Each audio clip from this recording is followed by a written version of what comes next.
ఓం శ్రీకృష్ణ పరబ్రహ్మణే నమః. భగవద్గీత పారాయణానికి స్వాగతం సుస్వాగతం. మనము నిన్నటి రోజు 14వ శ్లోకము 2వ అధ్యాయంలో సాంఖ్యయోగంలో 14వ శ్లోకాన్ని చదివి అర్థం తెలుసుకున్నామండి.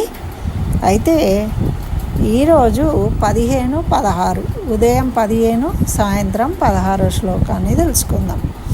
అయితే అంతకుముందు ఒకసారి నిన్న తెలుసుకున్న విషయం ఏంటి అంటే, శీతోష్ణ స్థితులు సుఖదుఖాలు అనేవి ఉంటాయి. ఈ శరీరము ఇంద్రియాలు ఉన్నంత వరకు దాన్ని మనము అనుభవించవలసిందే. అయితే జ్ఞానులైన వాళ్ళు సుఖదుఖాలను సమానంగా తీసుకుంటారు, వాళ్ళను ధీరులు అంటారు అని తెలియజేసిండు కృష్ణ భగవానుడు. ఎలాగా అంటే, స్పర్శ చేత ఇంద్రియాలు ఉన్నప్పుడు అంటే పంచేంద్రియాలు జ్ఞానేంద్రియాలు ఉంటాయి. ఆ జ్ఞానేంద్రియాల ద్వారా విషయాలను స్వీకరించడం వల్ల మనకు సుఖము దుఃఖము అనేది కలుగుతూ ఉంటుంది. ఇప్పుడు ఇంద్రియాలు లేవనుకోండి, విషయాలు తెలుస్తాయా? తెలియదు. చెవులు వినబడవు. ఎవరైనా మాట్లాడితే మనకు చెవుల ద్వారా వినబడే విషయాలు వినబడవు కాబట్టి తెలియదు. కళ్ళు లేకపోతే చూడలేము. అంటే ఇంద్రియాలు ఉండాలి, విషయాలు ఉండాలి. వాటిని చూసినప్పుడు మనకు సుఖం కలుగుతుందా దుఃఖం కలుగుతుందా అనేది తెలుస్తుంది. ఎండాకాలంలో మంచి ఐస్ క్రీమ్ తీసుకొచ్చి ఇట్లా చల్లగా పెడితే ఆహా ఎంత బాగుంది అంటారు. అదే ఐస్ క్రీమ్ గడగడలాడించే చలిలో వణుకులో ఉన్నప్పుడు చల్లగా ఉంటుంది, మనం భరించలేము, మనకి ఇబ్బంది కలుగుతుంది. ఏసీ వేసుకొని వండుకోనంటే పండుకోలేము, వెంటనే బంద్ చేసుకుంటాం మనం. అంటే ఒకప్పుడు సుఖాన్ని ఇచ్చేవి ఒకప్పుడు దుఃఖాన్ని ఇస్తాయి, ఒకప్పుడు దుఃఖాన్ని ఇచ్చేవి ఒకప్పుడు సుఖాలను ఇస్తూ ఉంటాయి. అవి మారుతూ ఉంటాయి, సుఖము దుఃఖము. మరి ఇప్పుడు ఈ 15వ శ్లోకంలో దాన్నే ఇంకా కొంచెం అర్థమయ్యేటట్టు చెప్తూ ఉన్నాడు. ఈ 15వ శ్లోకాన్ని చదువుదాము. యం హిన వ్యధయంత్యేతే పురుషం పురుషర్షభ సమదుఃఖ సుఖం ధీరం సోమృతత్వాయ కల్పతే.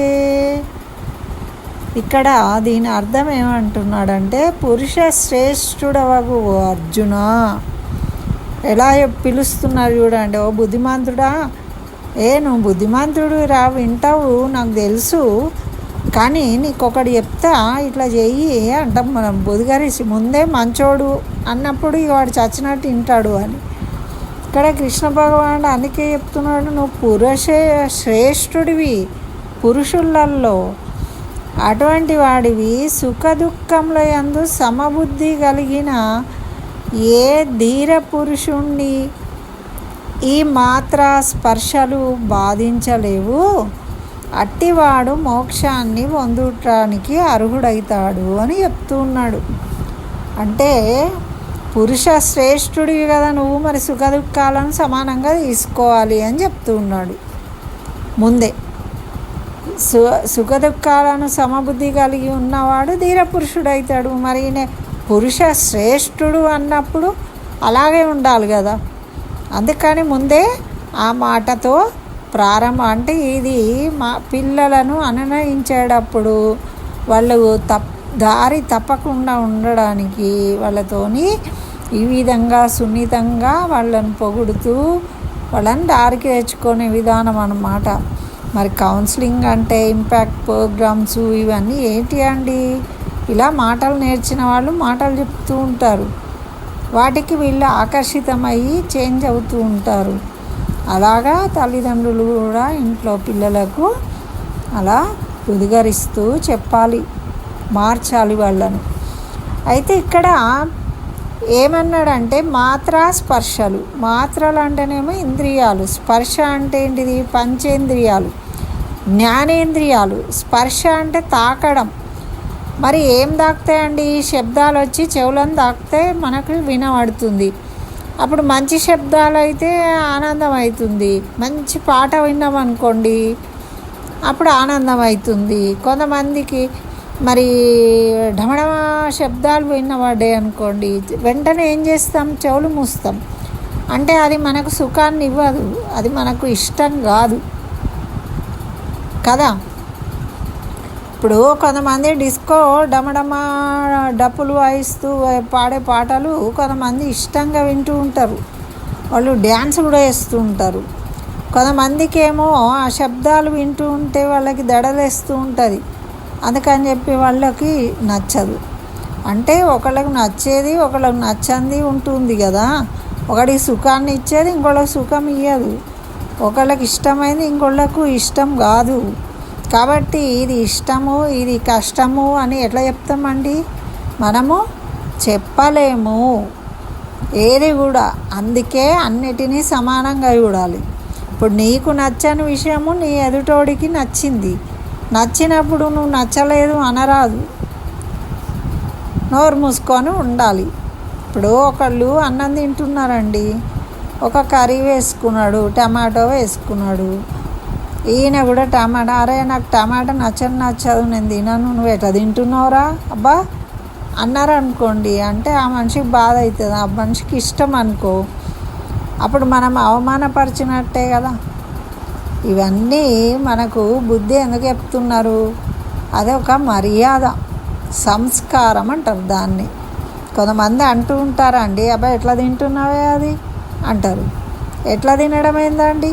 తినే పదార్థమే కదా. నీకు నచ్చకపోతే అందరికీ నచ్చకుండా ఉంటుందా? మనకు నచ్చనిది వేరే వాళ్ళకు నచ్చుతుంది. కాబట్టి మనం దేన్ని కూడా అట్లా హేళన చేయకూడదు, సమాన బుద్ధితో చూడాలి. ఇష్టమైన దాన్ని ఇష్టం కాని దాన్ని. ఎందుకు అంటే పిల్లలకు నేర్పియాలి. అదే వాళ్ళకి ఇష్టం కాదుంటే వాళ్ళు దాన్ని అసహించుకుంటారు, అసహించుకోకూడదు. ఇంకొకళ్ళకి నచ్చే విషయం ఉంటుంది కదా అందులో. మీకు ఇష్టం కాకుంటే మీరు వాడుకోవద్దు, అంతేగాని అబ్బాయి ఎట్లా తింటారు, అబ్బాయి ఎట్లా రాసుకుంటారు, అబ్బాయి ఏం బట్టలు ఎట్లా వేసుకున్నావు అంటే వాళ్ళకి నచ్చిన వాళ్ళు వేసుకుంటారు, మీకు నచ్చాల్సిన పని లేదు. కాబట్టే ఇక్కడ మన ఇష్టము అయిష్టము అన్నిటినీ సమబుద్ధితో చూడాలి. సంస్కారవంతులు జ్ఞానవంతులు ఇవన్నీ పట్టించుకోరు. అందుకే నువ్వేం చీర కట్టావు, ఏం డ్రెస్ వేసావు, ఇవన్నీ వాళ్ళకి అవసరం లేదు. సామాన్యులే చూస్తారు. పెళ్ళికి వచ్చారనుకో, ఆయన పచ్చ రంగు వేసుకున్నాడు, ఈయన తెల్ల రంగు వేసుకున్నాడు, ఏది వేసుకుంటే ఏంటండి, వంటి నిండా బట్టలు వేసుకున్నాడా లేదా అది ఇంపార్టెంట్. కానీ అట్లుండదు, అన్నీ పరిశీలన చేస్తూ ఉంటారు, వాళ్ళే జడ్జిమెంట్లు ఇస్తూ ఉంటారు, మంచిగా చెడ్డగా అన్నీ ఇలాంటివి చేస్తూ ఉన్నప్పుడు అవి విని కొంతమంది బాధపడుతూ ఉంటారు, అయ్యో నాది బాగాలేదన్నారు అని. అంటే ఇది సంస్కారహీనులు చేసే పని. వాళ్ళు జ్ఞానవంతులు కాదు, అజ్ఞానవంతులు. కాబట్టి ఇలాంటి పనులు చేస్తారు, అవి చేయకూడదు. ఇక్కడ ఏమంటున్నారు, నువ్వు పురుష శ్రేష్ఠుడివి ఓ అర్జున, సుఖదుఖములందు సమబుద్ధి కలిగిన ధీర పురుషుడు మోక్షాన్ని పొందుటకు అర్హుడవుతాడు. అంటే సమబుద్ధి ఉన్నవాళ్ళే మోక్షాన్ని పొందుతారు. మరి ఇక్కడ కిందటి శ్లోకంలో ఏమన్నాడు, శీతోష్ణ స్థితి అంటేనేమో వాతావరణంలో మార్పుకు మన ఇంద్రియాలకు అంత అనుబంధం. ఇప్పుడు ఎండ కొట్టినప్పుడు ఏసీలో ఉంటాము, చలి పెట్టినప్పుడు వానలు పడ్డప్పుడు చలి పెట్టినప్పుడు ఏసీ బంద్ చేసుకుంటాం. అదే ఏసీ మనకు ఇబ్బంది కలిగిస్తుంది. ఎండాకాలం ఆనందం ఇస్తుంది, సుఖాన్ని ఇస్తుంది, వానాకాలము బాధనిస్తుంది. మరి ఒక పాట వింటున్నాం, పాట ఒకటేమో మంచిగా సుఖాన్ని ఇస్తుంది, అది కూడా శబ్దమే ఇది కూడా శబ్దమే, కానీ ఒకటి మనకు ఆనందాన్ని ఇస్తుంది, ఒకటి ఇంకొకళ్ళకి ఆనందాన్ని ఇస్తుంది. కాబట్టి ఇక్కడ మంచిది చెడ్డది ఇట్లాంటివి ఏమి ఉండవండి, అన్నీ మంచియే. కాబట్టి ఇక్కడ ఆ విధంగా తెలియజేస్తూ ఉన్నాడు, ఓ అర్జున సుఖదుఖముల యందు సమబుద్ధి కలిగి ఉండాలి, నువ్వు ఇట్లా ధీరుడిలాగా ఉండాలి, అంతేగాని నువ్వు ఇట్లా ఏడ్చుకుంటూ కూర్చున్నావేంటిది? దేహాన్ని సుఖదుఖాలు మనసును విచలితం చేస్తాయి. ఇప్పుడు ఇంద్రియాలతోని పని చేసినప్పుడు శరీరానికి కలుగుతుంది, కానీ ఆ ప్రభావం వల్ల మనసు కూడా పాడవుతుంది కదండి. మనం ఇబ్బంది పడతాం, మనసు బాధ పెట్టుకున్నా నేను అంటాము కదా. మరి ఇట్లా కొన్ని ఎప్పుడూ మారుతూ ఉంటుంది. కాలానుగుణంగా మన ఇష్టాలు, సుఖాలు, కష్టాలు అన్నీ కూడా మారుతూ ఉంటాయి. ఎప్పుడు ఒకేలాగా ఏది కూడా ఉండదు. ఇవాళ కష్టం ఉందండి, రేపు మళ్ళీ సుఖం పడతాము, సుఖం కలుగుతుంది. అట్లా సుఖదుఖాలు కూడా కుండ లాంటి స్థూల దేహాన్ని, నీళ్ళ లాంటి సూక్ష్మదేహాన్ని కలత పెట్టగలవు, కానీ ఆకాశం లాంటి ఆత్మని ఏం చేయలేవు. ఈ శరీరాన్ని బాధ పెట్టగలుగుతాయి, కానీ ఆత్మకి ఏం బాధ ఉండదు. కానీ మనము ఈ శరీరమే నేను అనుకుని బాధపడుతున్నాం. నువ్వు బాధపడాల్సిన పని లేదు, నీకేం బాధ లేదు, నీకేం కష్టం కలగట్లే. ఏ కష్టమైనా ఈ శరీరానికే కలుగుతున్నది, నువ్వు అది తెలుసుకుంటలేవు. అది తెలుసుకోవాలి అని ఏమంటున్నారంటే, ఆదిశంకర్లు కూడా ఈ విషయాన్నే ధృవపరిచారట. అంటే నేను అది చదవలేదనుకోండి, ఆదిశంకర్లు రాసినది గీతా భాష్యము. అయితే అట్లాంటి పరిస్థితిని దర్శించేవాడే ధీరపురుషుడవుతాడు. కాబట్టి నువ్వు ముందే అన్నాడు కదా, నువ్వు పురుష శ్రేష్ఠుడివి అంటే నువ్వు ధీరపురుషుడివి, కాబట్టి నువ్వు ఏడవద్దు అని క్లియర్గా చెప్తూ ఉన్నాడు. కానీ అంత తొందరగా అర్థమయ్యే విషయాలు కాదు కదా అండి. అందుకని ఇంకా కొన్ని శ్లోకాలు చెప్తూ ఉంటారు, మనం విందాం.